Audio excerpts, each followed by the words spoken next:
Land titling చట్టం ప్రస్తుతం ఈ ఎన్నికల్లో రెండు ప్రధాన పార్టీల గెలుపు ఓటములను నిర్ణయించే స్థాయికి ఈ ప్రచారం మారిపోయింది. ల్యాండ్ టైటిలింగ్ చట్టంలో ఏముంది, ఏ మేరకు లాభాలు ఉన్నాయి, ఎంత మేరకు నష్టాలు ఉన్నాయన్న చర్చ ఎక్కడా సాగకుండానే ల్యాండ్ టైటిలింగ్ చట్టం అమలు చేస్తే భూ హక్కుదారుడు దాని మీద హక్కును కోల్పోతాడని ముఖ్యమంత్రి జగన్మోహన్ రెడ్డి వీటిని తాకట్టు పెట్టడానికో తన మనుషులకు దారాదత్తం చేయడానికో ఈ చట్టాన్ని వాడుకుంటారన్న ప్రచారం తీవ్ర స్థాయిలో జరుగుతుంది. అసలు ఈ ల్యాండ్ టైటిలింగ్ యాక్ట్ కోసం అసెంబ్లీలో చర్చ జరిగింది. టీడీపీ నుంచి అప్పటి ప్రతిపక్షంలో పద్ధతిగా మాట్లాడే వ్యక్తి పయ్యావుల కేశవ్ దీన్ని స్వాగతించారు.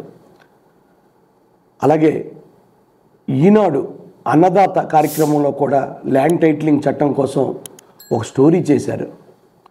కానీ ఈ ఎన్నికల సమయంలో ల్యాండ్ టైటిలింగ్ చట్టం మీద అటు ప్రతిపక్షాలు ఇటు ప్రధాన పత్రికలు నాలిక మడత పెట్టడం వెనక ప్రధానమైన కారణం జగనే అని నేను అంటాను.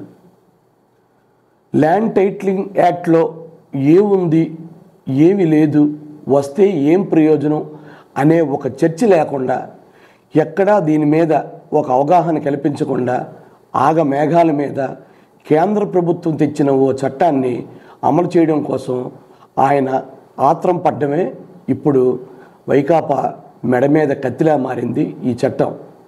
వాస్తవానికి మేధావులంతా చెప్పే మాట ఒకటే, ఈ చట్టం వల్ల లాభమే తప్ప నష్టం లేదని.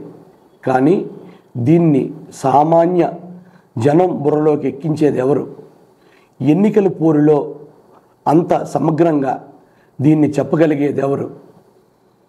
ధర్మాన ప్రసాదరావు రెవెన్యూ మినిస్టర్గా ఉన్నప్పటికీ, దీని మీద సమగ్రంగా మాట్లాడే అవగాహన ఆయనకు ఉన్నప్పటికీ, కేవలం ఈ చట్టం మీద జరుగుతున్న దుష్ప్రచారాన్ని ఖండించడం కోసం ఇది తమ ప్రభుత్వం పని కాదని, బీజేపీ అమలు చేసిన చట్టమని, ఇది రాష్ట్రాల మీద దీని అమలు చేసే బాధ్యత ఉందని చెప్పుకొచ్చారే తప్ప అసలు ల్యాండ్ టైటిలింగ్ చట్టంలో ఏముంది, అది ఏ మేరకు రైతులకు భూ హక్కుదారులకు ప్రయోజనం అన్న విషయాన్ని చెప్పలేకపోయారు. కారణం, ఈ ల్యాండ్ టైటిలింగ్ యాక్ట్లో సమగ్రంగా ఎవరూ పరిశీలించిన పాపాన పోలేదు. ఈ ల్యాండ్ టైటిలింగ్ చట్టమే ఇప్పుడు పూర్తిగా ఈ ఎన్నికలను శాసించబోతుంది. ల్యాండ్ టైటిలింగ్ చట్టం అమల్లోకి వస్తుంది అని ప్రకటించిన దగ్గర నుంచి రాష్ట్ర వ్యాప్తంగా న్యాయవాదులు వ్యతిరేకిస్తున్నారు. ఎందుకు వారి కారణాలు వారికి ఉండొచ్చు, కానీ అటు న్యాయవాదులతోనూ మేధావులతోనూ సిటిజన్ ఫోరం నాయకులతోనూ ప్రజలతోనూ ఎక్కడికక్కడ అవగాహన కల్పించుంటే ఈరోజు ఈ పరిస్థితి వచ్చుండేది కాదు. అసలు ఒక ప్రైవేటు వ్యక్తి భూమిని ముఖ్యమంత్రి జగన్మోహన్ రెడ్డో ఆయన ఆధీనంలో నడుస్తున్న ప్రభుత్వమో స్వాధీనం చేసుకుంటుంది భూమిని అని ప్రచారం జరగడం వెనుక ప్రధానమైన కారణం చెప్పుకోవాలంటే మనం ఒక్కసారి ఫ్లాష్ బ్యాక్లోకి వెళ్ళాలి. ఈ రాష్ట్రంలో పెద్ద ఎత్తున రైతులకు పాస్బుక్లు అందించినప్పుడు ఆ పుస్తకాల మీద జగన్మోహన్ రెడ్డి ఫోటోని ముద్రించారు. మా పాస్ పుస్తకాల మీద, మా ఆస్తి పత్రాల మీద జగన్మోహన్ రెడ్డి ఫోటో ఎందుకుంది అన్న ఆలోచన సాధారణ భూ హక్కుదారుల్లో మొదలైన తొలి రోజే దీన్ని బలంగా వాడుకుంది టీడీపీ. దాని మీద జగన్ బొమ్మ ఉండడం వల్ల రేపు మీ భూములు తాకట్టు పెట్టి అప్పులు తెస్తారన్న ప్రచారాన్ని చాప కింద నీరులా చేపట్టారు. ఆ తరువాత సరిహద్దుల్లో, భూమి సరిహద్దుల్లో వేసే సర్వేరాళ్లపైన జగన్మోహన్ రెడ్డి బొమ్మలు వేశారు.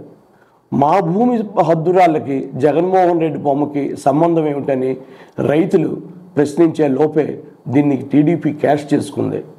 అన్నిటికంటే ఈ మధ్యకాలంలో రాష్ట్ర రిజిస్ట్రేషన్ భూముల రిజిస్ట్రేషన్ శాఖలో జరుగుతున్న భూముల క్రయ విక్రయాలకు సంబంధించిన ఒరిజినల్ దస్తావేజులు ఇవ్వడం లేదని, దాని బదులు జిరాక్స్ కాపీలు ఇస్తున్నారని, ఒరిజినల్స్ వారి దగ్గరే ఉంటున్నాయని, దీనివల్ల తమ భూములకు ముప్పు ఉందని జనం తీవ్రంగా ఆందోళన చెందుతున్నారు. సరిగ్గా ఇదే సమయంలో జగన్మోహన్ రెడ్డి ల్యాండ్ టైటిలింగ్ యాక్ట్ని తీసుకొచ్చారు. ఇప్పుడు ఇవన్నీ కర్ణుడి చావుకి 100 కారణాలలాగా ఇవన్నీ కలిసి ల్యాండ్ టైటిలింగ్ యాక్ట్ని మరింత క్లిష్టంగా తయారు చేశాయి. ఎవరితోని ఏ నెగోషియేషన్ లేకుండా ఈ ఎన్నికల ముందు ఈ ల్యాండ్ టైటిలింగ్ యాక్ట్ని అమలు చేయడం లేదు, ఆ తర్వాత చూసుకుందాం అని జగన్మోహన్ రెడ్డి ఒక మాట చెప్పుంటే ఖచ్చితంగా ఆ పార్టీ కలిసి వచ్చి ఉండేది. కానీ ఆయన తగ్గేదే లే అన్న రీతిలో, ఒకసారి కమిట్ అయితే నా మాట నేనే విన్ను అన్న రీతిలో ల్యాండ్ టైటిలింగ్ యాక్ట్ని సమర్థించుకుంటూ పోతున్నారు. దానికి ఆయనకి కారణాలు ఉండొచ్చు. కానీ ఎన్నికల సమయంలో, ఎన్నికల ఫేవర్లో, ఎన్నికల మూడ్లోకి వెళ్ళిపోయిన సగటు ఓటర్కి ఇప్పుడు ఏం చెప్పినా అర్థం కాదు. ఇలాంటప్పుడు ల్యాండ్ టైటిలింగ్ యాక్ట్ కోసం అమలు జరగడం లేదు, ఈ విషయం కోర్టులో ఉంది, తేలిన తర్వాత మాట్లాడుకుందాం అని చెప్పుంటే ఒక్క మాటలో తేలిపోయి ఉండేది. అన్నిటికీ మించి బ్రిటిష్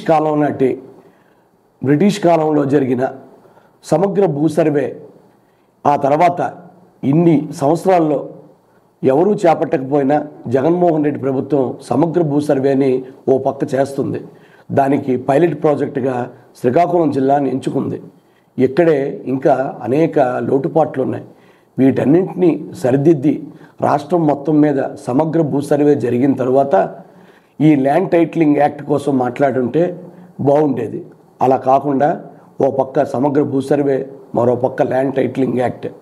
వాస్తవానికి ఒక్క మాట, ఈ ల్యాండ్ టైటిలింగ్ యాక్ట్ ఏదైతే ఉందో ఇప్పటికే వివాదాల్లో ఉన్న భూములకు సంబంధించి ఈ టైటిలింగ్ యాక్ట్ వర్తించదు. 2, ఎవరివైనా భూములు సంబంధించిన వ్యవహారం కోర్టుల్లో నలుగుతుంటే అందుకు సంబంధించి రికార్డులు తీసుకురావడం, ఎంఆర్ఓ స్థాయిలో ఫస్ట్ ఇక్కడ అడంగలు తీసుకోవడం, దీన్నే మన ఆంధ్ర దాటితే పహానీ అంటారు. ఇక్కడ అడంగలు తీసుకోవడం, అక్కడి నుంచి వేరే కాగితం కోసం ఆర్డీఓ ఆఫీసు, అక్కడి నుంచి మరో పత్రం కోసం 1920లో ఈ భూమి మాది, 20 నుంచి మాది అని చెప్పాలంటే అప్పటి రికార్డుల కోసం CCLA వరకు వెళ్ళి ఆ పత్రాలను కోర్టుకు సమర్పించాల్సిన అవసరం ఉంది. అదే ల్యాండ్ టైటిలింగ్ యాక్ట్ వస్తే ప్రతి వారి భూమికి పూర్తిగా ప్రభుత్వమే బాధ్యత వహిస్తుంది. దీనివల్ల భూముల విలువ పెరుగుతుంది. అయితే ఇవన్నీ క్షేత్రస్థాయిలో అమలు చేయడం అంత సులువు కాదు. దీనికోసం మరోసారి మాట్లాడుకుందాం, అందరినీ ఒప్పిద్దాం అని ఒక మాట జగన్మోహన్ రెడ్డి చెప్పుంటే ఈరోజు ఇది ఎన్నికల్లో ప్రధానమైన అంశం అయ్యుండేది కాదు. TDP manifesto, Jaganmohan Reddy manifesto, ఈ రెండింటి మీద ప్రస్తుతం రాష్ట్రంలో చర్చ జరగడం లేదు. మొత్తం టాపిక్ అంతా ల్యాండ్ టైటిలింగ్ యాక్ట్ చుట్టూనే నడుస్తుంది. దీనికి ఎంత వేగం జగన్మోహన్ రెడ్డి ప్రభుత్వం ఫుల్ స్టాప్ పెట్టగలిగితే ఖచ్చితంగా మేలు జరుగుతుంది. ఈరోజు ప్రధాని మోడీ గారి సభలో కూడా ల్యాండ్ టైటిలింగ్ చట్టం మేమే తెచ్చాము అని ఎక్కడా చెప్పించకుండా జాగ్రత్త పడ్డారు. పురంధరేశ్వర్ కూడా, అంటే రాష్ట్ర బీజేపీ అధ్యక్షురాలు, ఆమె కూడా ల్యాండ్ టైటిలింగ్ చట్టం పాపం జగన్దేనని పూర్తిగా నెట్టేశారు. ఆమె బీజేపీలో ఉన్నారు. రేపు బీజేపీ ప్రభుత్వం వస్తే ఆమె మంత్రి అయ్యే అవకాశాలు ఉన్నాయి. అయినా కూడా ఎక్కడ ఇది బీజేపీ ఎన్డీఏ తీసుకున్న నిర్ణయంలో భాగమని చెప్పడం లేదు. పక్క రాష్ట్రాల్లో అమలులో ఉన్నాయని, వాటి మీద పరిశోధనలు జరుగుతున్నాయని, సాధ్యాసాధ్యాలను పరిశీలిస్తున్నారని ఎక్కడా చెప్పడం లేదు. కారణం, ప్రతి ఎన్నికకి ఒక స్లోగన్ కావాలి. ఇప్పుడు గెలుపు ఓటముల కోసం ల్యాండ్ టైటిలింగ్ చట్టం ఒక్కటే టీడీపీ తరపున తురుపు ముక్క.